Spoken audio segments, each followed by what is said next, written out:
Attention Guilford County! Are you ready for positive change in our schools? Introducing Bill Goble, a true champion for our students, parents, and teachers. With years of experience and unwavering dedication, Bill Goble is the leader we need on the school board. As a former board member at District 3, Bill is already making a difference, shaping policies that benefit our community. Vote for Bill Goble for school board, and let's build a brighter future for Guilford County together. Paid for by the Citizens for Common Ground. Coming up in this episode of Finding Common Ground. I was listening to commentators about this Madison Square rally, and they said, first off, he's not going to win New York, so he's going there is a waste of time because there's so many other places he can go. They were baffled why he's doing it. He has really galvanized the Puerto Rican community and the Hispanic community against him. I think they kind of stepped on themselves a little bit.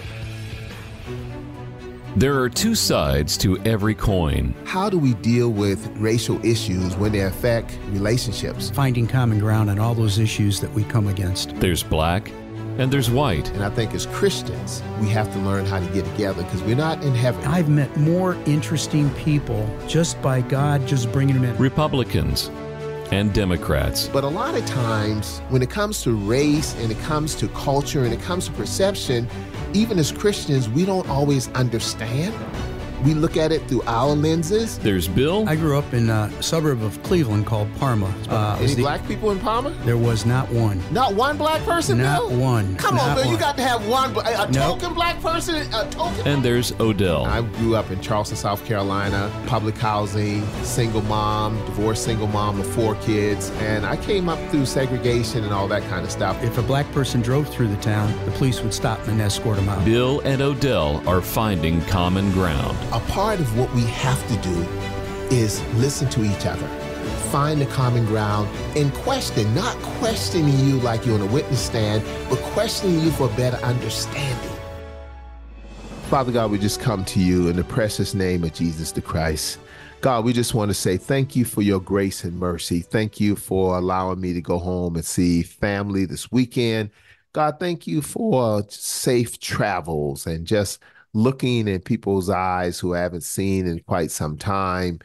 It's just a blessing just to remember some of the old stomping grounds and just remember some of the voices, the people who know you not as Reverend Cleveland, not as community leader, not as nothing more but just Odell. And I think for all of us, as we go down those dirt roads in our own lives, God, and we understand the people who know us just for us, we just say thank you for that. Thank you for grace. Thank you for mercy. Thank you for us remembering when and where you brought us from. In Jesus' name we pray and believe. Amen. Amen. Amen. Dear Holy Father, just thank you for the safe travels to Columbus, Ohio, last Wednesday through Friday. Thank you for the meetings I had up there. Lord, thank you for allowing me to work the polls and talk to many people and hear their views. Lord, I just trust you that you're in control. And as we move forward to the last 5 days of voting, that it's all in your hands, and we trust you. Amen.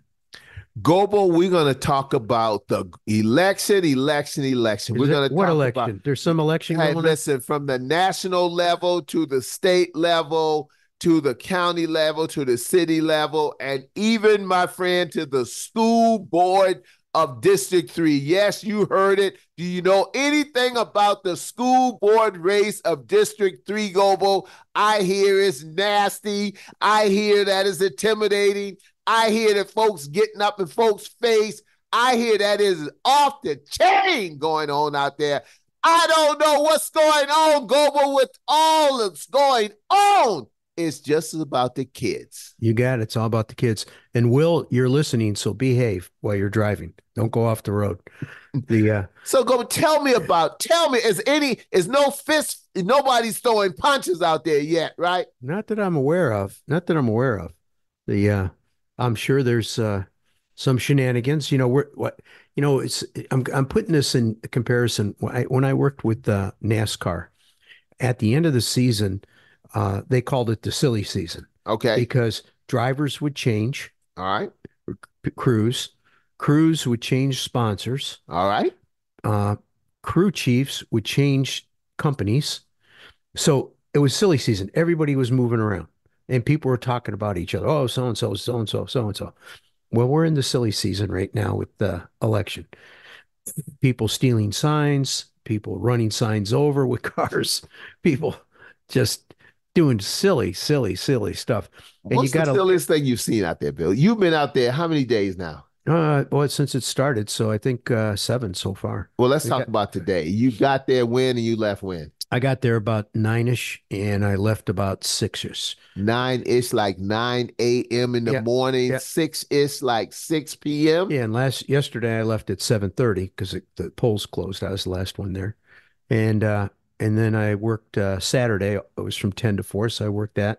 So far, give you an idea.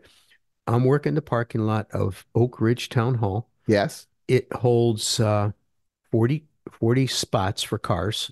So you got it down pat, 40 spots. I pace it off. It's the length of a football field. Wow.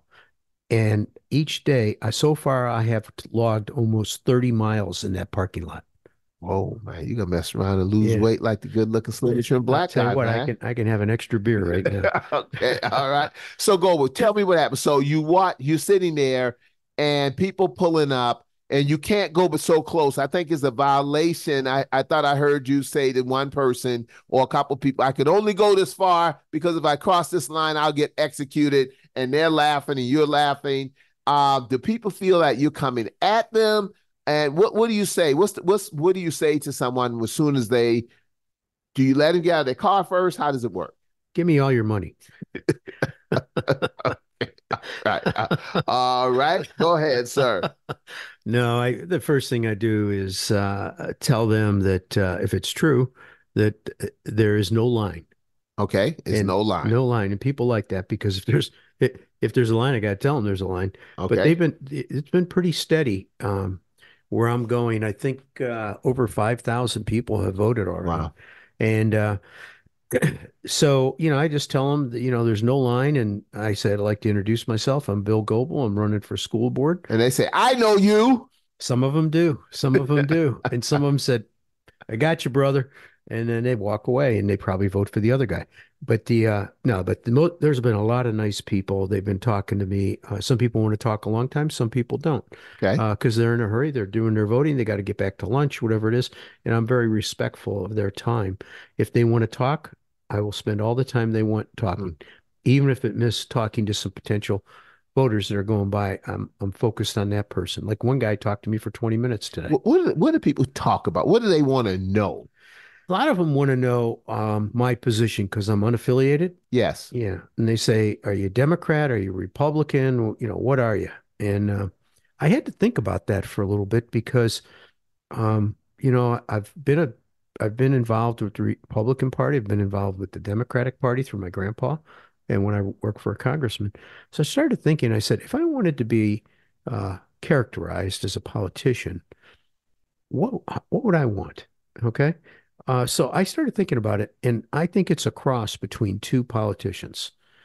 Explain. Well, I think I'm a Ronald Reagan Republican and a John F. Kennedy Democrat. That's not bad company, my friend. Yeah. That's not bad I company think, at all. I like to pick a little bit of each of their policies. And so I think I like to think of the strength of Ronald Reagan and his commitment to America, and John F. Kennedy for his inspiration that he gave America. He really gave what they called Camelot at the time. Yes. And he was all about the future of America. One of the things he did a speech, and we do this when we train, called the Merlin method. Merlin was the guy that predicted the future. Okay. Okay. Like the wizard Merlin. Right. So we used to teach people about how to set your future in place for scouting, like how to think about the future of your council and scouting. So we use the Merlin method, and we use an example of what does that look like? What does a Merlin method look like? So we pull up the speech from John F. Kennedy where he said, we're going to the moon. We're going to do it this decade, and we're going to put a man on the moon and bring him back safe. There you go. That's his challenge. And at the time he said that, we didn't have the metals. We didn't have the technology. Computers weren't really big at that time. Uh-huh. The food, they didn't have the spacesuits. They had nothing. And but they put a team together and they came up with a way to do this. I remember someone telling me that how did they come up with the metals that could withstand the pressure? Mm-hmm. And they got a bunch of very smart people together and they said, well, we've never done it. So they said, well, let's start thinking about what options we could use. What options could we use? And let's test them. How would you relate that to that? I think they refer to that as the moonshot. How would you relate that to school?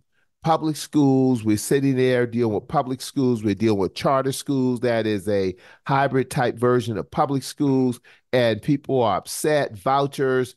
How would you handle that? What would be the moonshot for you, Mr. Goble, representing children and families and teachers of District 3? Well, I don't think throwing money at it is the answer. Okay. I don't think that's it. Well, what's the answer? I think if you look at in business, when you come up, like, for example, when I was running the Vaseline skincare business, Yes. Vaseline petroleum jelly, my boss came into me and who I knew, and he was president of the company, and he said, Bill, I want you to increase the petroleum jelly business 10%. But that's an international company you're Right. talking about. Yeah. And I looked at him and I said, everybody has a jar or two in their house. Right. If I drop the price or figure some cute promotion, they're just going to have too much inventory and they're not going to buy it again. Right. He says, well, you'll figure it out.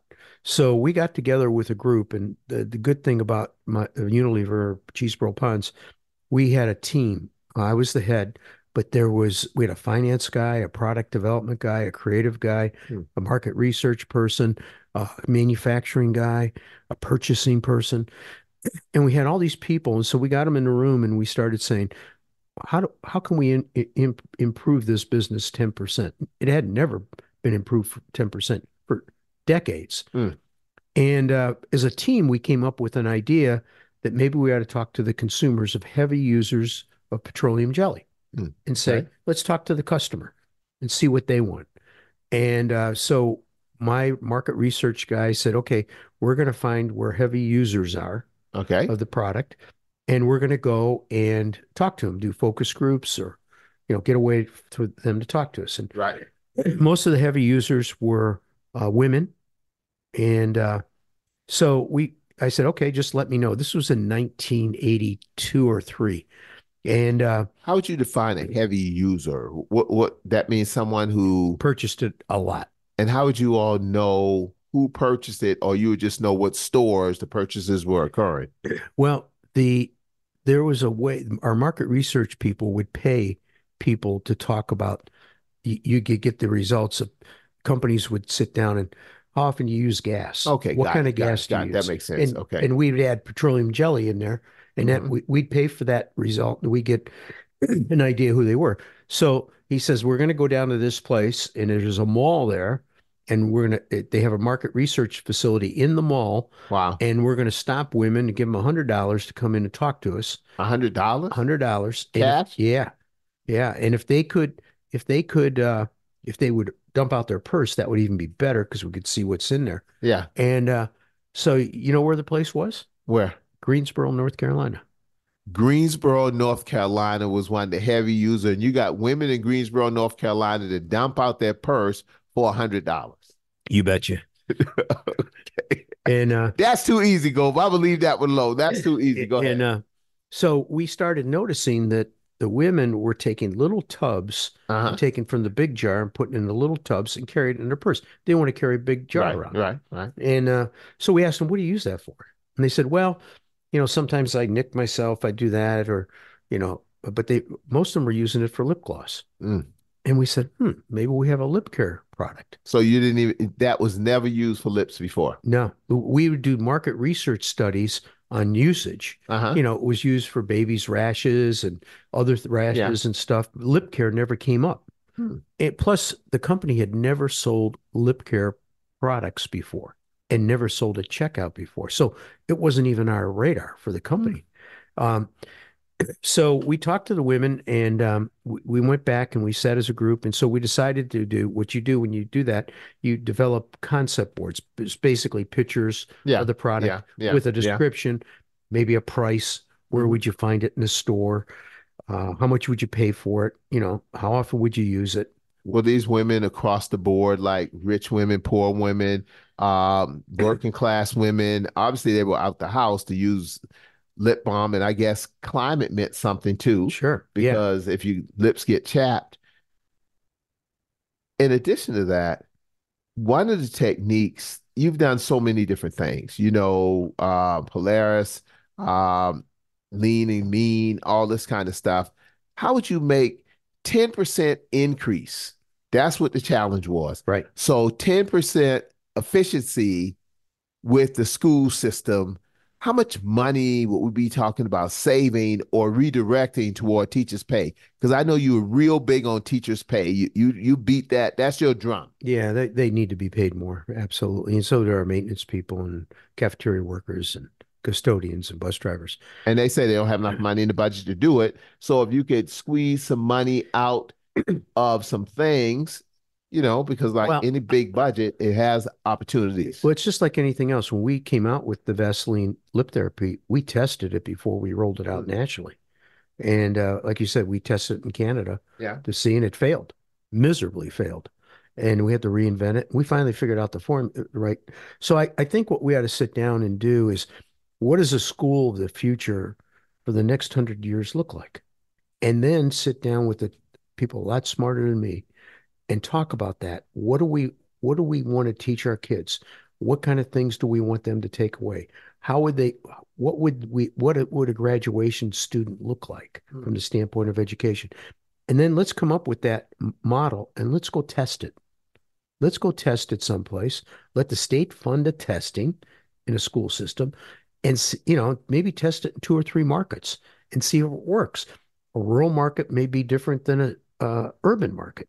So we've got to get in there and start thinking about how do we do things differently? Because what we've been doing now doesn't seem to be working very well, and we just keep throwing money at it, and that's not the answer. Well, I think one of the things that caught my attention in your campaign is that you're willing to reach across the aisles and get things done. I think that you have to work together. I just believe you have to work together. We can agree to disagree. We can say, all right, let's compromise. Let's find common ground. Let's do all these things. Let's give and take. I think that's the way politics are. Sometimes you don't win all the time, but you don't lose all the time. So how many people are on the school board? 9. 9. So you have to find a way that 9 of you all would at least find something positive. And I think saving money, increasing teachers' pay would save money, wouldn't it? You would think so. We have a government organization, and just by that nature, they tend to be less efficient than a business. Okay. Because a business is focused on the bottom line and profit. Right. And if a salesperson isn't delivering a certain amount of sales, you get fired. You fire. He's gone. Right. You were a sales guy, that. Yeah, national sales. Yeah. You don't deliver. I'll help you out, try to help you, but at some point it ain't You have happening. to bring the numbers. Yeah. You have to bring those numbers. And I remember watching those numbers went from one of the worst territories to the best territory, because when I got the job, it was the worst territory. And by the time I left, it was one of the best, if not the territory. That's very cool. But it's hard, though. It's hard because I used to say sales bust their behind to get the account and get the clients, and operation lose them. Say, I just go out there and get another customer. It's just like that, Yeah. Oh, yeah. That's why I stayed close to the sales guy when I was in marketing. So, Bill, if the family, the end user is the customer, is it the child? Is it the family? Is it the teacher? Is the administrators? Is the custodians? Who's your customer as a school board, sir? Yes. School board member, sir. Yes. I'll give you an example. With selling Vaseline lip therapy, you had the end customer, right? But I had to convince the retailer to take it, or else the end customer wouldn't get it, right? Correct. And then I had to get the sales guy who sold the food broker who worked the retailer to want to do it, because if he didn't want to do it, it wouldn't happen. Correct. Then I had to get my sales guy convinced to sell it to the food broker, who would sell it to the retailer, who would put it on the shelf. Then I had to convince my financial people in the company and my president that this is a profitable operation and we can do it. And there's one more thing. I had to do advertising. Well, who told you no during that process? How many no's did you hear? Every level. But you didn't stop it, no. Well, sometimes their no's were right. So I'd listen to Wow. their Whoa, whoa, no's. whoa, whoa, whoa, whoa, whoa, whoa, whoa, whoa. Whoa. Leaders don't usually say that. You said what? Sometimes what? Sometimes their no's were correct. And if I would sit back and think about it. I took no offense, and I just said, "Help me understand that because I don't understand that why you don't think that's going to work." For example, when we first did it, we had always put Vaseline petroleum jelly in the baby product and first aid. So we put lip therapy there. Lip therapy, therapeutic product. Right. Just didn't sell. We ended up going and one of the food brokers said, uh, you should put it at checkout. This is a lip care product. You should put it next to chapstick. Mm. And we had never sold at checkout. We didn't even know who the buyer was. So you didn't even know chapstick. You knew about chapstick. But I didn't know how they sold it. I didn't know anything about it. So we started digging in with the help of the food broker, and we started coming up with ideas. And we decided that chapstick was on every checkout in America, pretty much. Wow. So we didn't want to say, well, we want every checkout. No, we said we'll take every other checkout. So you listened to people who were smarter than you, who knew more than you, who were closer to the end user. So as a school board member, you would listen to the administrators, you would listen to Sure. the teachers, you would listen to the students, you would listen to the parents, you would listen to the maintenance workers, you would listen to people who are doing it every day instead of coming in acting like the grand poobah ruling over people. Yeah, I mean, those are a lot smarter people than I am. What I can do is take all that information in, process it, put it in a form that everybody can get on board with Right. and win. For example, one of the problems we had is how do you put Vaseline lip therapy on every other checkout when chapstick is already there? Mhm. I had no idea. So I have a friend that John Patterson, who's passed away, and John worked for an incentive company that did incentives for salespeople. So I sat with John and I said, John, here's our problem. He goes, well, help me understand the food brokers and how they work. So I brought Mhm. in food brokers, I brought in sales guys. And the way it works for food brokers, most companies don't have a sales force that puts the product on the shelf. Ah, That's what the okay. food brokers do. Right. And the food brokers have the relationship with the buyers and so the store managers. So they can get little favors. Yeah. Yeah. And so he says, well, here's what we ought to do. You know, we want to put and I got one into my office, a cardboard dump bin that will hold 48 tubes of Vaseline lip therapy. And on the top, we'll put a little thing that they can punch out, like an S&H green stamp. They cut it Yeah. out Uh-huh. and they accumulate these. So if it's a 48 piece dump bin, it's worth 480 points. And if you put that up, you get 480 points in your bucket. Wow. This is the people who make the decisions. Yeah. So Okay. the people were actually putting it on the shelf. Right. So they would accumulate points. Well, you got a little problem. If the boss doesn't tell you to do it, if he's not getting anything out of it, why is he going to tell you to do it? So we gave him a 10% override.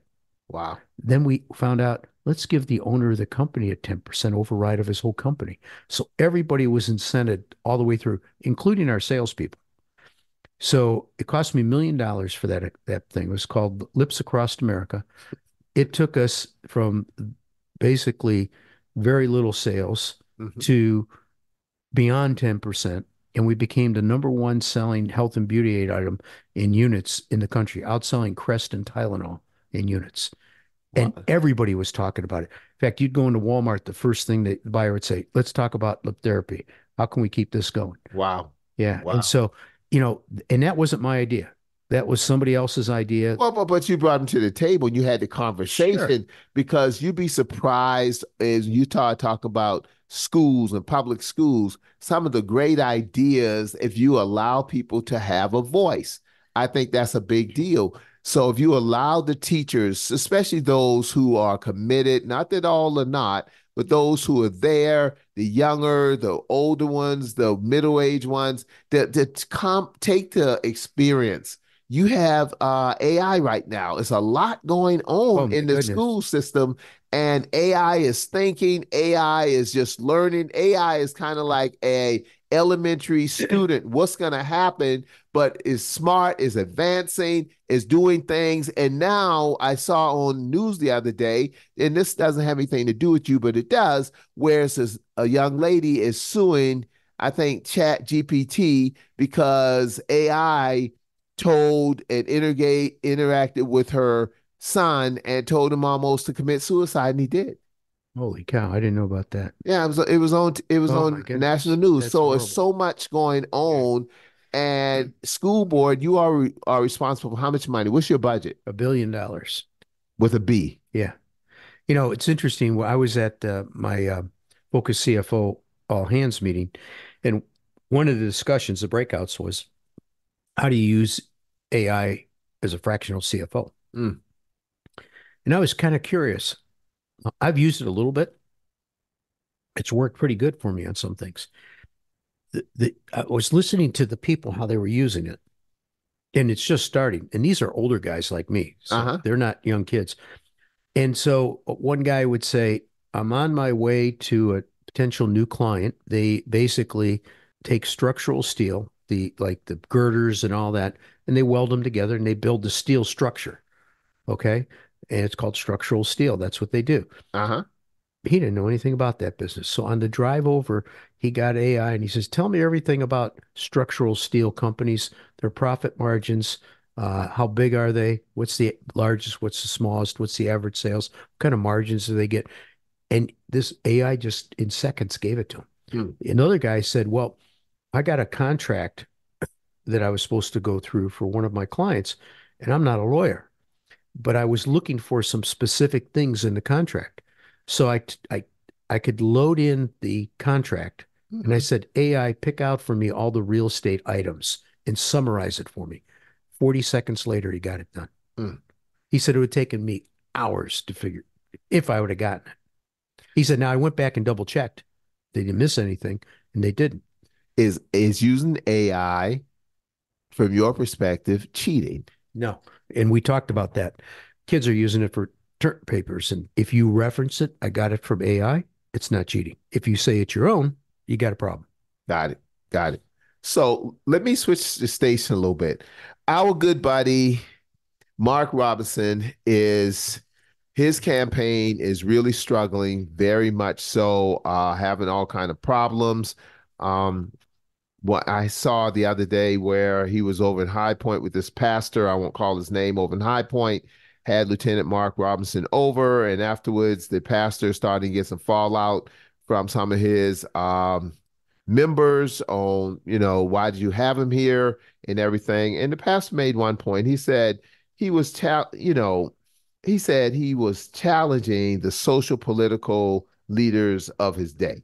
It's hard right now, A lot of times we got a call. I got a call the other day for a individual who's running for governor who wanted to come to the church and utilize the parking lot to have a cookout.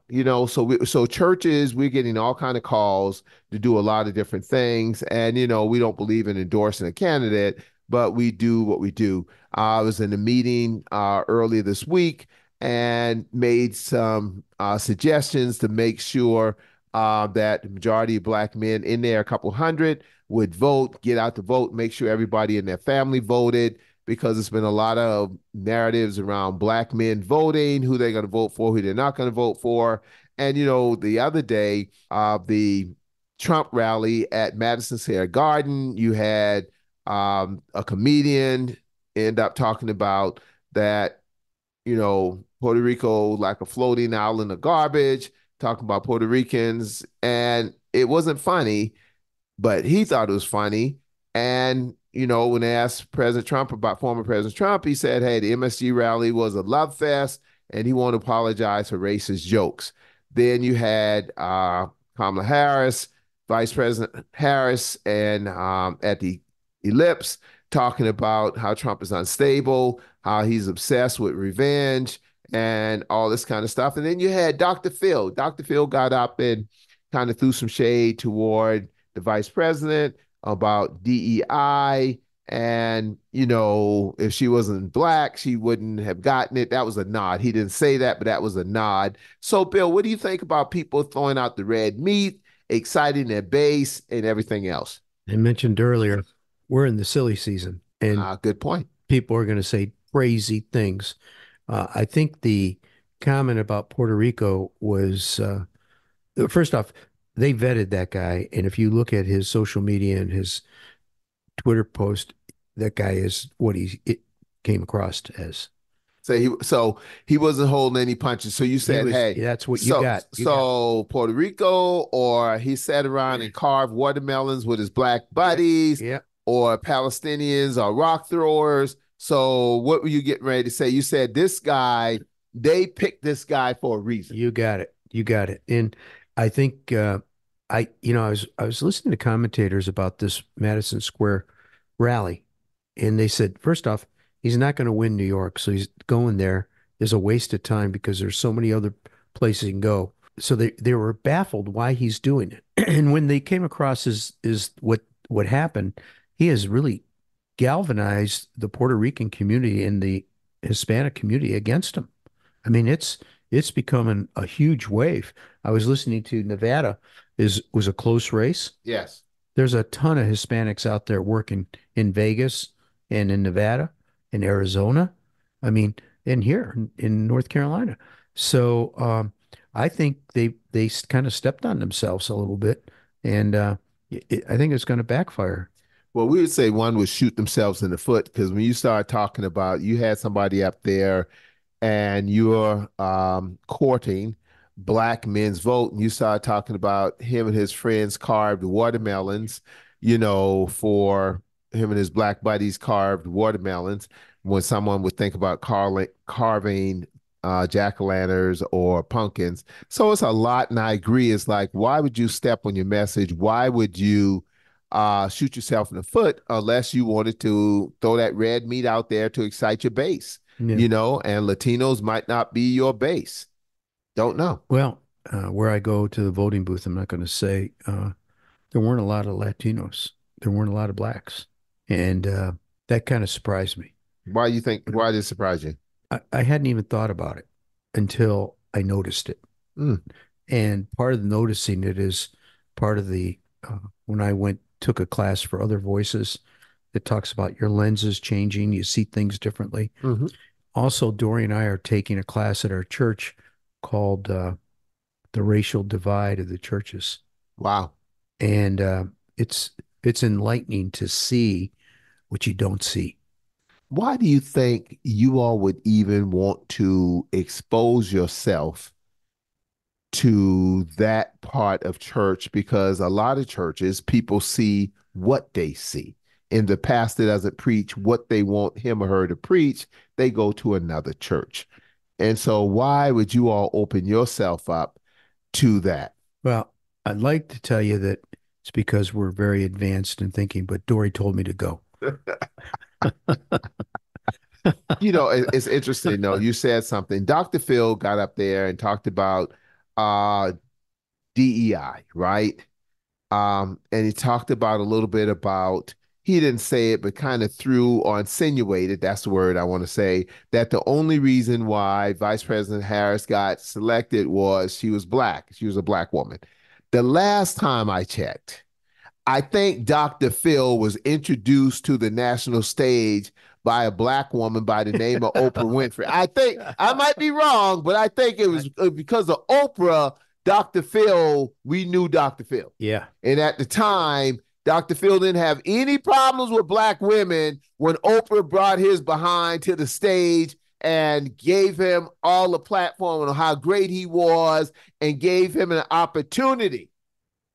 A hand up, not a handout. But oh, how soon we forget. Oh, man. She makes people's careers. Yeah. There's a story about a guy that was doing a program called Hope. And it was brought up by Ben David, the DA down in Wilmington, who, by the way, if you want to watch a good TED Talk, look up Ben David's TED Talk. But he talks about this guy that had developed a program in Los Angeles called Hope. And he found that if people have hope, they have a future. Mm. And he did this, and Oprah kind of found him. And so she invited him on the show to explain what he did. And I don't know all the details. But when they got done, he tells Ben David this because him and Ben became friends. He said, Oprah took me aside and she says, I just changed your life. Mm. You don't know it. And he's like, okay. So he went back to Los Angeles. And when he got there, he went in a day or so later. His staff said, the phone's been ringing off the hook from people all over the world. And you just got invited to the White House to see George and Laura Bush. They want to see you next week. Mm. So he flew to Washington. He met him. And I may have some of the details not quite right. Well, if you don't get them quite right, just ask Dr. Phil. Yeah. Just ask Dr. Phil. Ask Dr. Phil. He knows how Oprah makes it happen. Oprah is a rainmaker. She is, absolutely. There's just, and rightfully so. Yeah. Rightfully so. She's done so many great things for people. So,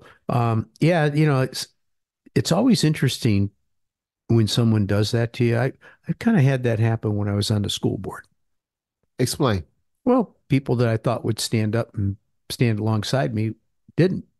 Well, I heard particularly in the Republican Party. Well, I heard a little birdie told me somewhat of a narrative that sometimes when you or your people are out there talking, other folks come walk up and they do stand by you. Oh yeah, they stand by me and listen, and they go, no, that's not true. It's like, are you kidding me? And per voter that's listening to that, when my competitors are saying stuff like that, or as people are, I feel so bad for the voter, because the voter's caught in the middle of this childish name calling. So a random voter gets out their car and walks up, and you say, "Hey, I'm Bill Goble," yada yada yada, and then somebody. I'll tell you my spiel. It's real simple because I'm very respectful of their time. Yes, I'm Bill Goble. I'm running for school board. I'm not a D Democrat. I'm not a Republican. I'm a K for the kids. I'm unaffiliated. First name on the ballot. I'm supported by the school teachers, the bus drivers, cafeteria workers, and maintenance people. I also teach troubleshooting and systematic troubleshooting and root cause analysis. Uh-huh. And that's it. And someone from the other team walks up right beside you and say, "Oh, that's a lie." Yep. Pretty much. And, I have my Boy Scout hat on. It says BSA. Yeah. And they go, you can't be wearing that. That's a 501c3. You can't be wearing that. And I said, well, first off, it's not called Boy Scouts of America anymore. It's called Scouts. Yeah. Scouts. I said, second off, I'm an Eagle Scout. I can wear any kind of scouting stuff I want. I've earned it. And you're a life scout. You never made it. You failed. You didn't complete the task. You're someone that doesn't complete the task. All right. So you see as we turn toward close, you see your Republican opposition out there. Do you see your Democratic opposition out there? Oh my goodness. I saw him twice. He came out for maybe an hour or two at the most. And, I'm running up and down the parking lot. Yes. I'm same age as he is. Very stationary. In fact, people say, well, how do you describe you're same age as he is? Actually, I'm a little older. I said, think of Joe Biden walking. Mm. That's him. Nice guy, but just doesn't have the energy. Well, why is he even in the race? I don't know. Trump likes to call people names, like Sleepy Joe Biden and all that. So I started thinking, what would I call my people? Here we go. So I started thinking of the Seven Dwarfs. Oh, Lord. All right. So let's have it. Let's have it, Goble. Well, my Democrat would be Sleepy. Sleepy. Okay. And the Republican, now this isn't a dwarf, but I started thinking about a dwarf and I said, hey, it doesn't really fit a dwarf. More of Lugnut. That's the mascot for NASCAR. Lugnut. Lugnut. Yeah. Okay. We're going to leave that right there. We're going to leave that right there. And so, what's the most positive thing, the most pleasant experience you had since you've been out there talking, meeting people, kissing babies, shaking hands? And what's the most negative experience you've had? Do you mind sharing Yeah, that? no, I don't mind. The most negative experience I had was somebody that came up. I know all about you. Your signs are all over the city. They're very annoying. Leave me alone. That was one. And but Bad? no, That bad, is it? no, And they no. just went on and Yeah. voted and came back They out. said it a lot harsher than that, but But when they came back out, that you look one way and you it, just kept going. That was no, just one vote. when they said that, I said, I understand. Thank you very much.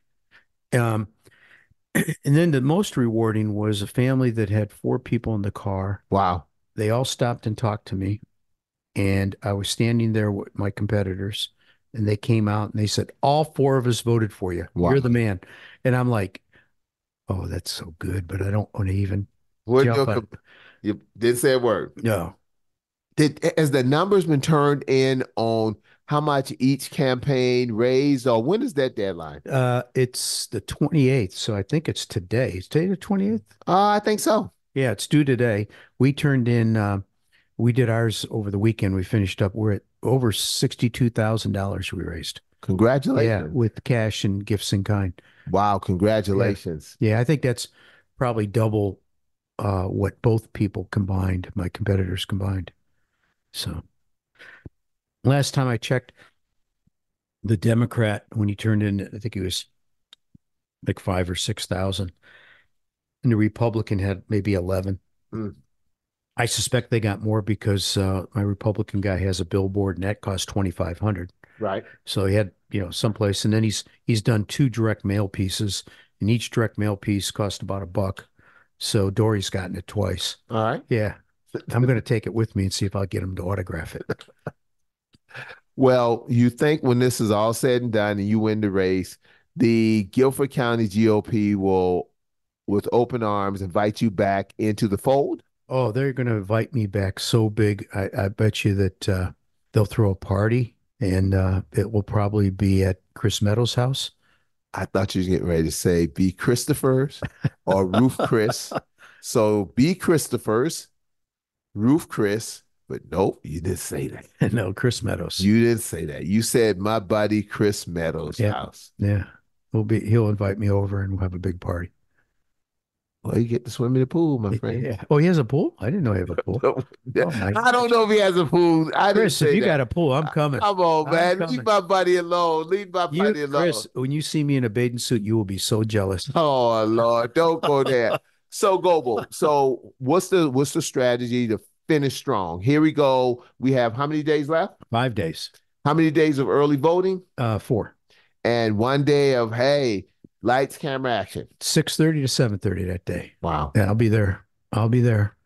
And I'm going to stay in one location primarily. It was interesting. I found some of the politicians were driving around to the polling locations, Yeah. but not talking to the voters. So, One guy he shows up and he just talks trash. This is happening over here. This is happening over here. I might have seen him talk to one or two people. And that may be by design, because I think if he talks to people, they'll think, oh, no, I'm voting for him. But so I see this big old truck, black pickup truck with this big old sign on the back, Bill Goble. Where's the truck usually parked? Is it strategic where you park your truck, or how does that work? there's a special spot where I'm going that I get there early and I take it. Really annoys my competitors. It's interesting. We had the same size banner up. I put it on Route 68, Right. and I put it in the ground, built it. It was a little work, and it was there about a week and disappeared. Just gone.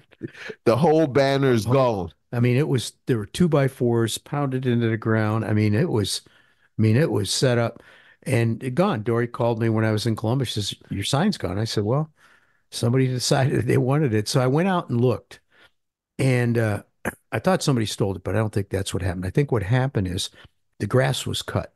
Okay. So I think the people cutting the grass just took it down and threw it away, which I'm finding happens in a lot of places. I put signs up. These guys with these tractors just plow them down. I just go put them back up. Once the But grass is cut. yeah, so I decided, once I didn't have another sign, so I couldn't put the other sign up. And I said, nah, there's a guardrail here about maybe a half a mile. But signs, you can't put those yard signs on guardrails. It Right. doesn't work. It does work. I put 20 of them up. You go by it now, it's like Dory was like, oh my goodness. So all the signs are out. We're saving 180. We have 17 new voting locations on Wow. election day. Okay. So we want to put out 10 to 20 And each, per location. and if you put them out now, they might. One of the tricks that's usually there the night before election day, all of a sudden, all signs go to heaven. All election signs go to heaven. You wake up that morning and signs are gone, just gone. Yeah, we have that. We lose about 25 to 30 a week. And some of them are taken, some of them are cut up by lawnmowers. Um, but we bought a heck of a lot of signs, probably a lot more than our competitors combined. And I've gotten more comments. Your signs are all over the place. Well, I see them, the black and gold. Look, it reminds me of school bus. Yeah, well, it's Howard Coble's colors. Oh, wow. In fact, many people have told me that's like Howard's, and I said Goble. Okay. What in closing, Bill? We've talked about politics on a national level. What's going on with former President Trump and his rally at Madison Square Garden? Everyone's talking about, and Vice President Harris, who's had hers on the lips tonight, exactly with the Capitol in the background, and the Oval Office and everything else going on. That's where um, January 9th happened. Yeah, January 6th. January 6th. I'm Yeah, sorry. yeah. January 6th happened. And, just a lot stuff. Speaker Mike Johnson was at the rally, Madison Square Garden. Dr. Phil forgot about Oprah, and he was there. A lot of red meat, a lot of to excite the base. Folks saying that comedian is saying that, Puerto Rico is a floating island of garbage. Um, Trump said he's not apologizing. It was a love fest. The comedian said he carved watermelons with his black buddies and said Palestinians are rock throws. There's a lot going on. Josh Stein came over to Mount Zion this past weekend, had a barbecue. Just a lot of stuff's going on. Latino votes, black votes. I'm out there talking to black men about voting, just trying to do everything I can. Harris is saying that Trump is unstable. He's obsessed with revenge and just hate speech and everything else. And she did say about common ground, Bill. I thought that was a shout out to us, but I think that was just a narrative talking about common ground. But what do you think about common ground with everything going on with your competitors bullying you, as you say, with everything going on? Is there any room for common ground, Well, let me Mr. tell Goble? the more bullying and static I get from my competitors, the more I feel confident I'm winning. Let me ask you a question. What's your prediction for president, governor, lieutenant governor, school board superintendent? Mo Green's going to win. Josh Stein's going to win. Vice President Kamala Harris is going to win. And Bill Goble's going to win. And lieutenant governor, Rachel Hunt? Oh, yeah, of course. Yeah. Of course. Of course. It's interesting. She has this commercial and she talks about cleaning up Raleigh, and she goes into the janitor's closet and come out with some hydrochloroxide and said, since I'm running for lieutenant governor and I'll be in Mark Robinson's office, I'm going to need this. Oh, my goodness. I don't know if you ever seen that commercial. I heard something about it. Oh, yeah. Oh, yeah. Listen. It's going right in there. Huh? Hey, listen, for those who don't live in the great state of North Carolina, it is wide open here. They're spending money like crazy. There no bars, holding no bars. They are in it here. We are neck to neck, tight race. But I think that the issues of abortion is going to be the key. I think a lot of young ladies going to go in behind those closed doors, behind the curtains, and vote for future. Yep. Back to talking about future. Whether you agree or disagree with abortion, Whether you agree or disagree with it, I think a woman's right to choose what they want to do with their health is going to be The key. that's going to be the key. Well, it's interesting. If you looked at the last presidential election in Guilford County, 191,000 people voted. So far, we've got 5 days left. 153,000 have voted already. Even before election day. Election day, there'll probably be 50 or 60,000. You know, I used to do this political TV show called Swing State on Fox 8 with Congressman Mark Walker. I was the Democrat, he was the Republican. And he kept talking about in 2022, the big red wave just going to do everything. And I said, Mark, it's not happening. You don't understand. No, the big red wave, the big red wave, the big red wave. And the day after we had to do the show, I said, Mark, I don't even think the wave was a trickle. And I'm saying the same thing. What did he say? He said, you're right. That's what. How did he get so brainwashed to say that? That the Republicans was going to win everything? Yeah. I think everybody was drinking the Trump Kool-Aid. Yeah. Everybody was, listen, in spite of what you may say, former President Donald Trump can mix and serve up the Kool-Aid. Well, he's an entertainer. He's a showman. But sometime, Bill, he will reach down to our unhealthy angels and stir up race. Oh, yeah. Stir up division. Yep.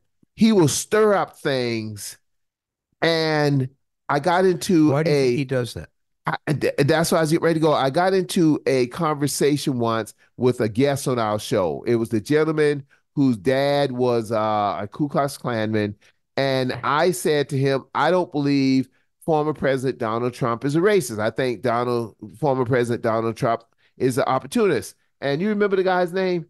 And his dad wrote the book, and he said, no, Odell, you don't understand. He is. I'm in those circles. I'm behind closed doors.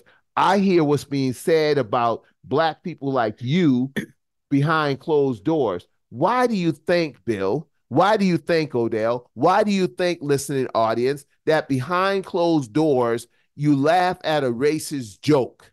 I understand it, but it's like, and then when you get through laughing because you're with the crowd, how does it make you feel? How does it make me feel? Because Black people tell racist joke, white people tell racist joke, brown people tell racist joke. We all do it to a certain, I don't want to say all because I sound like I'm preaching. Many do it, but it's one thing to snicker at it, but it's another thing to go into it where now all of a sudden it's dealing with bias, prejudice, and stereotypes, and then you start talking about all the Black people or all the white people or all the Puerto Rican people or all the people. Now all of a sudden it turns into a all them versus us. Let me tell you what all is. We are all Americans. We are all Americans, and we have enemies who would like to destroy our democracy. We have enemies that if they could do it, they will, through the internet, attack us, try to attack us. We understand when someone's trying to bomb us. We understand, Bill, when bullets are flying. We understand that part of warfare, but we don't always understand is the data. We don't always understand the electronic warfare. We don't always understand the social media warfare. We're in war, sir. We are in war. And I think that a lot of times what we get inundated with, we take that with us, and now all of a sudden I see my good friend Bill Goble, who happens to be white, or he see his good friend Odell, who happens to be the good-looking Black guy. Now all of a sudden we feel uncomfortable around each other, but the devil is a liar. Yeah. Because friendship, true friendship, will last all this. Because at the end of the day, America, when the election's over, we're going to wake up on the next morning, and we're not going to destroy ourselves. We're not going to destroy democracy.